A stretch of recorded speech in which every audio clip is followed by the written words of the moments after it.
कक्षा 9वीं विषय गणित संख्या पद्धति वास्तविक संख्याओं पर संक्रियाओं के बारे में अध्ययन करेंगे। देखिए वास्तविक संख्याओं पर संक्रियाएं, पहले देखिए इसके कुछ नियम है। वास्तविक संख्याओं पर संक्रियाओं के देखिए कुछ है। देखिए नंबर 1 है, यदि दो परिमेय संख्याओं को जोड़ें, घटाएं, गुणा करें या शून्य छोड़कर भाग दें तब भी सभी एक परिमेय संख्या प्राप्त होती है। कोई दो परिमेय संख्या लेंगे, उसको जोड़ेंगे, घटाएंगे, गुणा करेंगे या शून्य को छोड़कर भाग देंगे तब भी हमें एक परिमेय संख्या प्राप्त होती है। ये नंबर 1 है।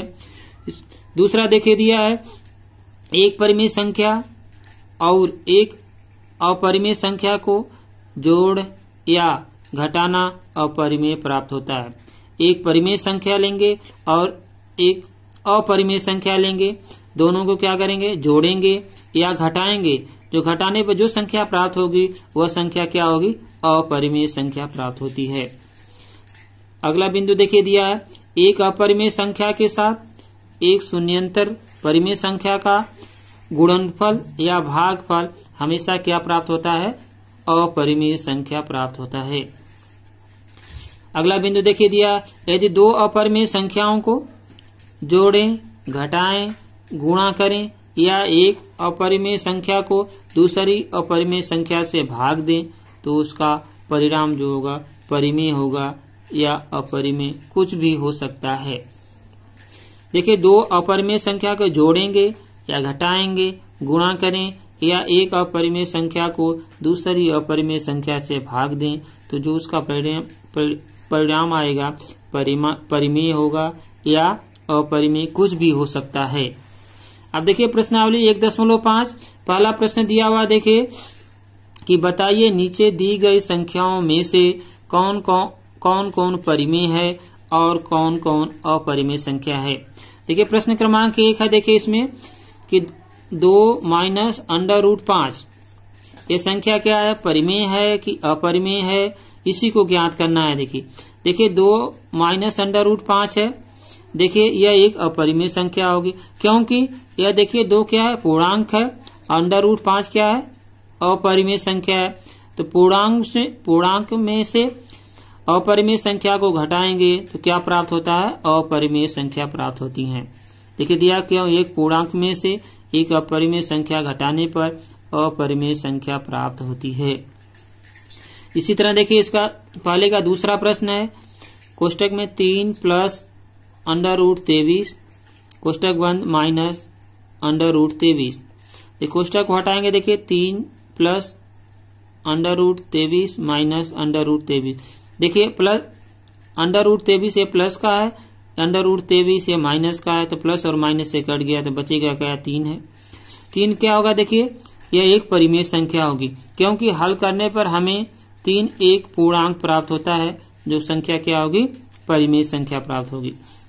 इसी तरह देखिए इसके पहले का तीसरा प्रश्न है, 2 √7 बटे 7 √7। देखिए √7 और √7 से कट जाएगा तो 2 बटे क्या बचेगा, 7। यह संख्या क्या होगी, जो P बटे Q के रूप में है, तो ये संख्या क्या होगी, परिमेय संख्या होगी, जो जिसमें 2 और 7 दोनों क्या है, पूर्णांक है।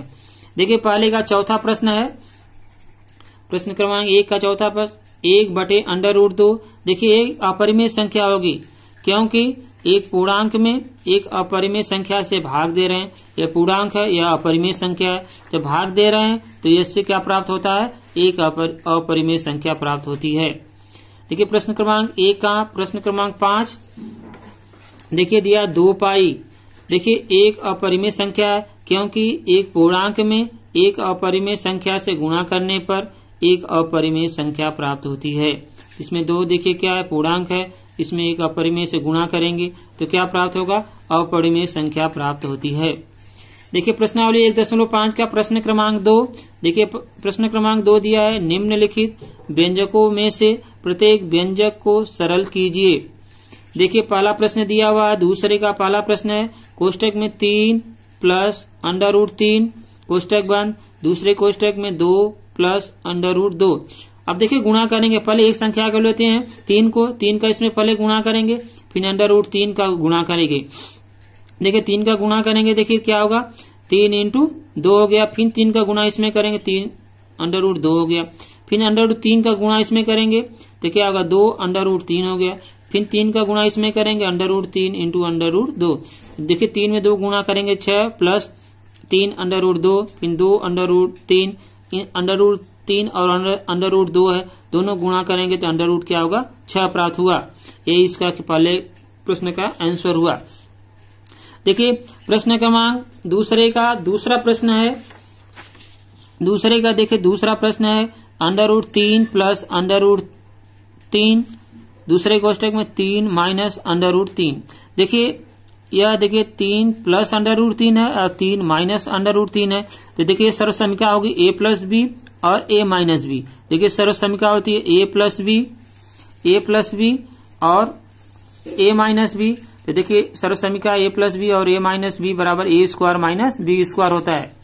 देखिए a प्लस बी की जगह देखिए 3 प्लस अंडर रूट 3 है और a माइनस बी की जगह है 3 माइनस अंडर रूट 3। तो इसको a square minus B square के रूप में लिखेंगे। देखिए 3 का स्क्वायर होगा और b की जगह क्या है प्लस अंडर रूट 3 है तो इसका स्क्वायर होगा। 3 का स्क्वायर होगा 9 और अंडर रूट 3 का स्क्वायर होगा 3। 9 में से 3 को माइनस करेंगे तो आएगा 6। ये इसका आंसर हुआ। अब देखिए दूसरे का तीसरा प्रश्न है। दूसरे का तीसरा प्रश्न देखिए तीसरा प्रश्न है अंडर रूट 5 कोष्टक में under root 5 plus under root 2 इसका स्क्वायर है। तो देखिए a प्लस बी सर्व समीकरण a प्लस बी का whole square, a plus B का होल स्क्वायर बराबर होता है देखिए a square plus 2ab plus B square. देखिए a की जगह अंडर रूट 5 है और b की जगह क्या है अंडर रूट 2 है। देखिए under root 5 plus under root 2 का होल स्क्वायर है। तो देखिए सर्व समीकरण के रूप में इसको लिखेंगे। a की जगह देखिए अंडर रूट 5 है तो अंडर रूट 5 का स्क्वायर होगा प्लस 2 हो गया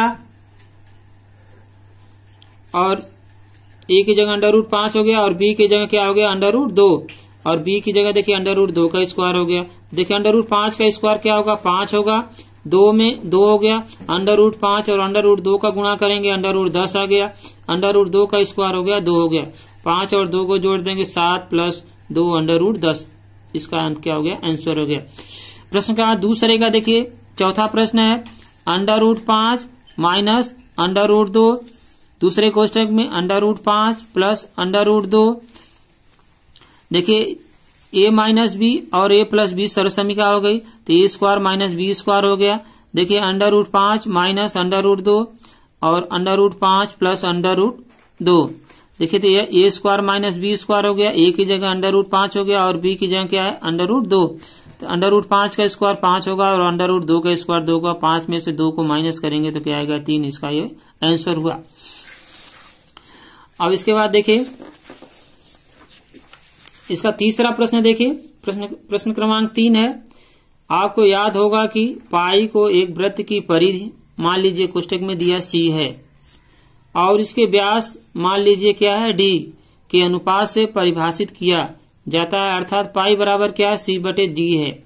यह इस तथ्य का अंतर विरोध करता हुआ प्रतीत होता है कि पाई एक अपरिमेय संख्या है। इस अंतर विरोध का निराकरण आप किस प्रकार करेंगे। देखिए इसका हल है कि देखिए पाई बराबर बराबर बराबर क्या होता है वृत्त की परिधि बटे व्यास। जो वृत्त की परिधि प्रश्न में दिया हुआ मान लीजिए c है और व्यास को मान लीजिए क्या दिया हुआ d है, तो c/d। देखिए जो वृत्त की परिधि होती है ये संख्या क्या होती है अपरिमेय होती है, उसका एग्जैक्ट मान नहीं होता है, क्योंकि व्यास का जो मान एग्जैक्ट होता है जिसको हम क्या कहते हैं परिमेय। अपरिमेय में परिमेय का भाग देंगे तो क्या प्राप्त होता है अपरिमेय, इसलिए पाई क्या होती है होता है एक अपरिमेय संख्या होती है। अब आगे देखिए प्रश्न क्रमांक 4 है संख्या रेखा पर अंडर रूट 9.3 को निरूपित कीजिए। ये देखिए इस संख्या रेखा को उसको निरूपित करना है। निरूपित करने के लिए देखिए पहले क्या करेंगे एक संख्या रेखा खींचेंगे। देखिए एक संख्या रेखा खींच दिए हैं, ये संख्या रेखा, इस संख्या रेखा को खींचने के बाद देखिए पर यहाँ अंडर रूट क्या दिया 9.3, तो यहाँ ए बिंदु से 9.3 जहां पर 9.3 है 9.3 इस बिंदु को काटेंगे जिसको हम मान लिया बिंदु क्या है बी। ए और बी के बीच की दूरी क्या है 9.3। इसके बाद इस संख्या रेखा पर फिर दर्शाएंगे इसके बिंदुओं को, जैसे इसके आगे बिंदु को दर्शाएंगे देखिए तो 1, 2, 3, 4 और 5 को दर्शा दिया। फिर इसके बाद देखिए जो बिंदु बी से है इसको 1 सेंटीमीटर और आगे लेंगे, जो बिंदु क्या हो गया ई। ए और ई को क्या करेंगे समद्विभाजित करेंगे, ए और ई को क्या करेंगे समद्विभाजित करेंगे। तो देखिए इसको प्रकार से आधे से अधिक की दूरी लेकर ऊपर चाप लगाएंगे, नीचे लगाएंगे, फिर बिंदु ए से चाप लगाएंगे ऊपर और नीचे, जहां पर दोनों चाप काट रहे हैं उस संख्या रेखा को क्या करेंगे मिला देंगे, जो बिंदु क्या हो गया ओ। ए ओ की दूरी लेकर एक अर्धवृत्त खींचेंगे, ए ओ की जो दूरी होगी वही ओ ई की दूरी होगी, इसको क्या करेंगे अर्धवृत्त खींचेंगे। फिर इसके बाद देखिए क्या करेंगे, फिर बिंदु बी पर इस पर 90 अंश का कोण बनाएंगे चाँदा रखकर, इस पर 90 अंश का पटरी और प्रकार से भी बना सकते हैं, चाँदे से भी बना सकते हैं।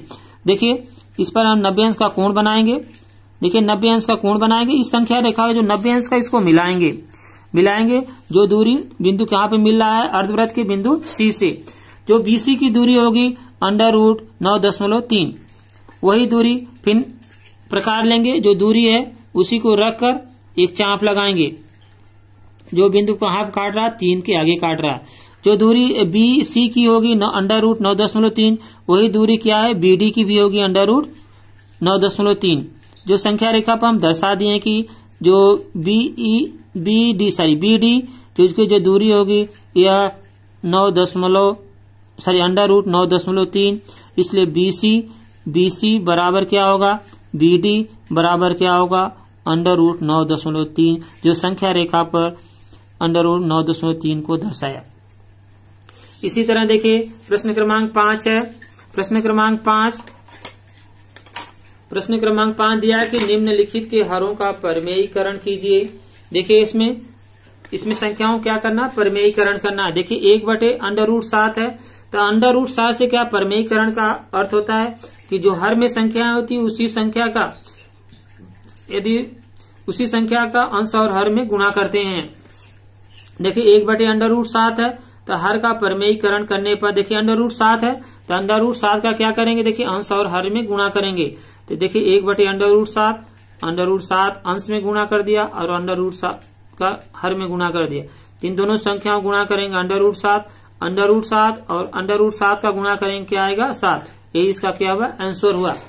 देखिए इसका दूसरा प्रश्न है 1/√7 माइनस √6।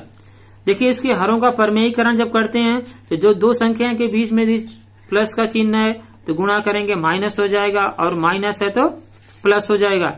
देखिए हरों का परमेयीकरण करेंगे तो 1/√7 और √6। अब इसका परमेयीकरण करेंगे, यहाँ चिन्ह प्लस माइनस का है तो परमेयीकरण में इसका चिन्ह क्या हो जाता है प्लस में हो जाता है। तो इस संख्या का अंश और हर में गुणा करेंगे √7 प्लस √6 और √7 प्लस √6। देखिए परमेयीकरण कर दें, यहाँ पर चिन्ह माइनस का तो यहाँ प्लस से गुणा होगा, तो अंश हर में दोनों संख्याओं से गुणा हो गया। देखिए तो ऊपर वाली संख्या से गुणा करेंगे तो √7 प्लस √6, फिर इन दोनों संख्याओं गुणा कर देखिए सरसमिका हो गई A-B और A+B। ये सरसमिका होती है ना A-B और A+B बराबर क्या होता है A² - B²। सरसमिका लिख सकते हैं, सरसमिका देखिए A-B है और क्या है A+B बराबर क्या होता है A² - B²। तो इस रूप में देखिए सरसमिका है, तो ऊपर देखिए अंश गुणा करेंगे संख्या देखिए A² - B² तो √7 का स्क्वायर माइनस √6 का स्क्वायर बराबर होगा देखिए ऊपर वाली संख्याएं। फिर √7 का वर्ग 7 होगा, √6 का वर्ग क्या होगा 6 होगा। देखिए 7 में से 6 को माइनस करेंगे क्या आएगा 1 आएगा अंश वाली, यही इसका क्या हुआ आंसर हुआ। देखिए इसी प्रकार दो प्रश्न इसको होमवर्क गृह कार्य के रूप में दे रहे हैं। इसी तरह देखिए 1/√5 प्लस √2, तो इसके देखिए हरों का परमेयीकरण करेंगे तो ये √5 माइनस √2 से अंश हर में गुणा करेंगे, गुणा करने के बाद सरसमिका लगाएंगे तब इसका उत्तर प्राप्त होगा। इसी तरह देखिए एक प्रश्न और है होम गृह कार्य में दिया 1/√7 - 2, इसका परमेयीकरण करेंगे देखिए तो होगा 1/√7 प्लस 2 से अंश और हर में गुणा करेंगे, गुणा करने के बाद इसका सर्वसमीका लगा कर हल करेंगे, इसका उत्तर प्राप्त होगा। देखिए इसी तरह हम लोग प्रश्नावली 1.5 अभी पढ़े हैं, फिर इसके बाद आगे हम लोग प्रश्नावली 1.6 पढ़ेंगे। तब तक के लिए नमस्कार।